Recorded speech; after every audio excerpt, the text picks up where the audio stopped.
All right, we're back here again with a Diabetic Dad. Today we're gonna be going, you guessed it, fiber fueled. We're gonna be whipping up a recipe for the very first time ever tried. This one is called the Wild Biome Super Soup. The Wild Biome Super Soup. And in order to make the Wild Biome Super Soup, you need to have some of the Wild Biome Broth on hand. Now the Wild Biome Broth, we're not gonna talk about it today. It is a staple. Every Sunday I'm making it. It's pretty easy. It's basically some water, mostly, and then some ingredients that are gonna sit in a crock pot: celery, carrots, kombu, which is seaweed, ginger, freshly sliced, some nutritional yeast, some mushroom powder. The way that Dr. B describes it is that it tames inflation, it nourishes your gut, and it packs some stellar antioxidants. This is going to be the base of this soup, the Wild Biome Broth. And so the Wild Biome Super Soup, what we're gonna be using here utensil-wise, obviously something to cut on. We'll need a knife, we'll need a vegetable peeler, we'll need a whole slew of different measuring devices. You know how much I love these. Just a little bit of extra virgin olive oil, and then really just a medium saucepan, and that's about it. We'll talk about the ingredients next. Really not a whole ton. Should be pretty good, should be pretty healthy. Hope you enjoy. All right, as far as ingredients are concerned, relatively simple prep process here. We've got about 2 tablespoons of some freshly cut chives, 1 stalk of celery, 2 carrots that have been chopped up. We've got some green and white parts of the scallions, so that's going to be used to put on at the end, salt and pepper, a little bit of baby kale. We've got about a cup's worth of roughly chopped baby kale. We're going to use about a tablespoon of the olive oil, some wild rice, some garbanzo beans, also known as chickpeas, and the main ingredient over here, which we've already prepared in a prior day, is the Biome Broth. And all this is going to combine together to make the Wild Biome Super Soup. We're over here by the stovetop. We're about to get going here on this Wild Biome Super Soup recipe. Going to be really easy. It's just going to take about 40 minutes now for it to all simmer down now and get cooked together. Basically what we need to do right now is get our olive oil into the saucepan. We're gonna need 1 tablespoon of extra virgin olive oil, and that's gonna go in, and we're gonna turn the temperature up to medium-high heat to get that going. Give it to it about a 7. I feel like that's pretty medium-high. 5's medium, 10's high. 7's right smack dab in the middle there. And so what we're doing while the oil is heating up is we're making sure that we know what we need next. We're gonna need our celery, we're gonna need our carrots, we're gonna need our chives, salt and pepper. We're gonna put them into the saucepan, let them cook for about 3 to 5 minutes until they become crisp and tender. And then what we'll do next is we'll add in the broth, we'll add in the rice, which is a 1/3 cup of wild rice, some chickpeas, and then about 1/2 cup of water. We'll bring that mixture to a boil. Once it's boiling, we'll put a lid on there, turn the temp down to low, and let it simmer for about 40 minutes. All right, and so my oil is starting to give off a little bit of a scent. I think that is kind of indicative that it's starting to get going. So I'm just gonna put the celery in there. Maybe we'll hear a little bit of a sizzle. Oh yeah. Celery's in and dancing. Carrots are next. Finishing off with the chives. Excellent. Just a little salt and pepper, not a whole ton. Just give it some salt. You know me, I'm always looking for a little pepper. I'm just gonna kind of spin it around to combine it a little bit. I'm only supposed to be doing this for about 3 to 5 minutes or so. I'm already probably about a minute in, if I had to guess. And so I'm just gonna make sure that everything becomes nice and evenly coated here, and that it's all getting a chance on the dance floor. We don't want anybody sitting on the wall at this one. Starting to smell a little bit different than just olive oil. The celery's giving off its nice pungent celery smell. Carrots are making it seem a little sweeter. You know what I'm talking about? Kind of like a sweet potato cooked carrot smell. Chives, they're doing what they do, making it a little bit sharper. That might have just been the pepper, not sure. Either way, it smells pretty darn okay in this kitchen at the moment. But it reminds me what you get when you mix beans with onions. Any guesses? Tear gas. We're hoping to avoid tear gas tonight. In fact, we could probably do a whole segment on tear gas. All right, so we're getting pretty close to when we're gonna need to put in our rice, our water, and our broth. So I'm just getting 1/3 cup of the rice ready to go. So we can dump around in there. Wild rice doesn't even really look like rice. It looks kind of like, I don't know, some sort of just like a grain. It's just black. It surprised me when I bought it.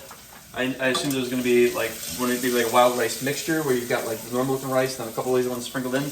No, this is just all wild rice that we're going after tonight.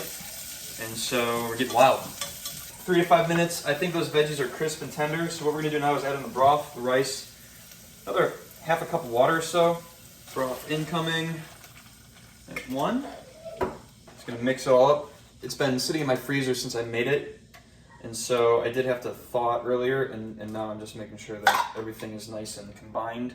Rice, there we go. A little bit more water. All right, now I'm gonna just stir this up to combine it. But it's starting to look like a soup, so that's a good sign. Obviously the rice, as you've probably made rice before, is going to really take a lot of that liquid in and expand. And so this should be like a nice hearty kind of stew almost. Especially once we have the chickpeas in there and the kale. And it's great because it's like 20 degrees right now in Pittsburgh. And so this is exactly what the doctor ordered. I assume this would probably be what the doctor orders if you're sick, fighting a cough, a little bit of the sniffles. The Biome broth is really great sipper for just, again, general health, gut health, inflammation, a lot of great antioxidants. It's a natural helper to get rid of colds. And so I assume that this soup would do the same trick. Again, this is the first time we're ever making this particular soup. The main ingredient is that Biome broth. I've made that Biome broth a number of times. Really easy to do as well. You just put it in the slow cooker and let it do its thing. It's about a, what is it, like a 4 or 5 hour process, but this is gonna be a lot less. Again, just had to chop up a couple of pretty basic vegetables and make sure we had the wild rice on hand, make sure we had some garbanzo beans, and I had to go out and get some baby kale. That's not something I typically keep in my pantry or in my fridge. All right, so you can't really see it, but you can hear it. And you're starting to see a couple bubbles popping up there. That's not quite yet a boil. You're gonna know a boil when you see the bubbles really boiling, right? Really bubbling. A little bit different than a simmer. Simmer's what we're going for. We gotta get this puppy heated up. I like to make sure it's stirred up so the rice isn't sticking down there at the bottom, but the oil should have obviously helped with that. Oh yeah, now you can really hear it. It's about to pop here any second. When it does, we'll be ready with our lid. Put it on top of there, turn the heat down to low, set a timer for 40 minutes, go do whatever you need to do, make your kids dinner, catch a game, catch a show, do some homework, take a nap, any of these wonderful things. Oh, it smells fantastic. Oh yeah, so you can hear it, you can see it, you can smell it. We're getting close to the boil. Kind of smells a little bit like wonton soup. All right, don't be fooled, this is not yet a boil. It's close, it's really close. Now we're bubbling. Now we're bubbling. That'd be really hot if you stuck your finger in there. I'm not gonna do it. Whoop. Okay, so we're gonna put the lid on, turn the heat down to low, set the timer for 40 minutes. And we'll see you then.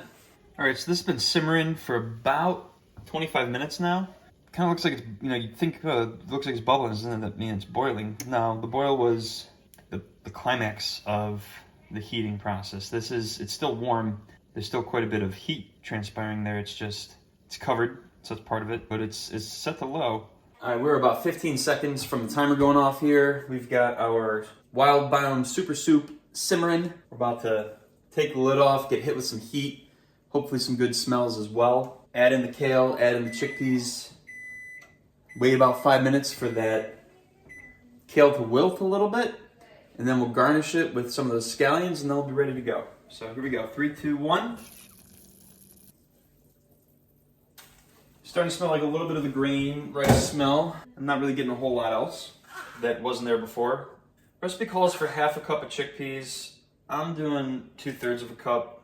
Garbanzo bean, good protein, good fibers, good complex carbs, maybe a little gas, but there's no onions. Putting the kale in right now. Again, it was roughly chopped. I got baby kale.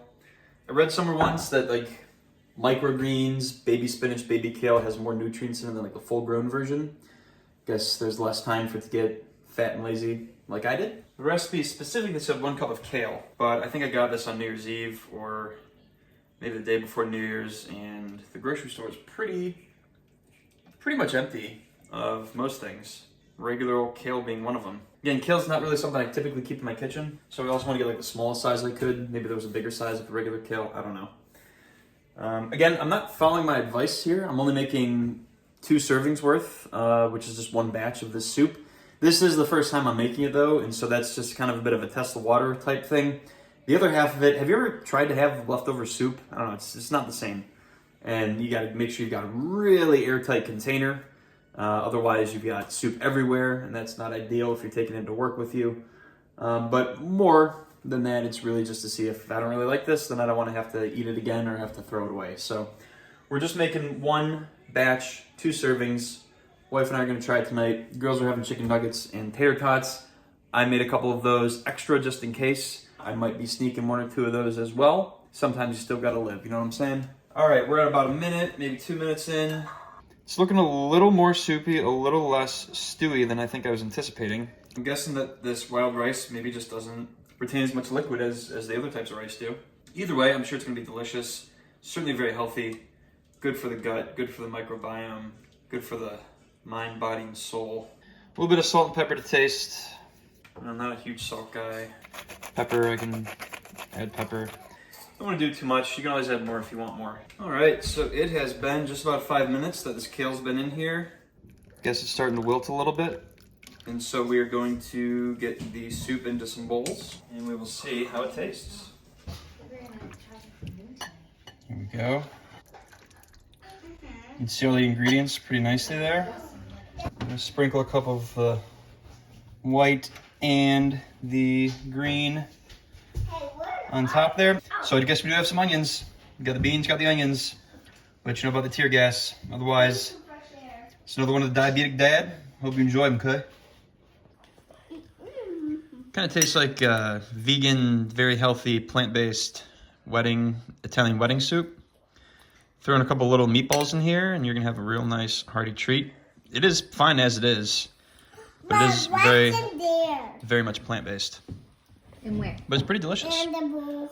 We're definitely gonna make it again.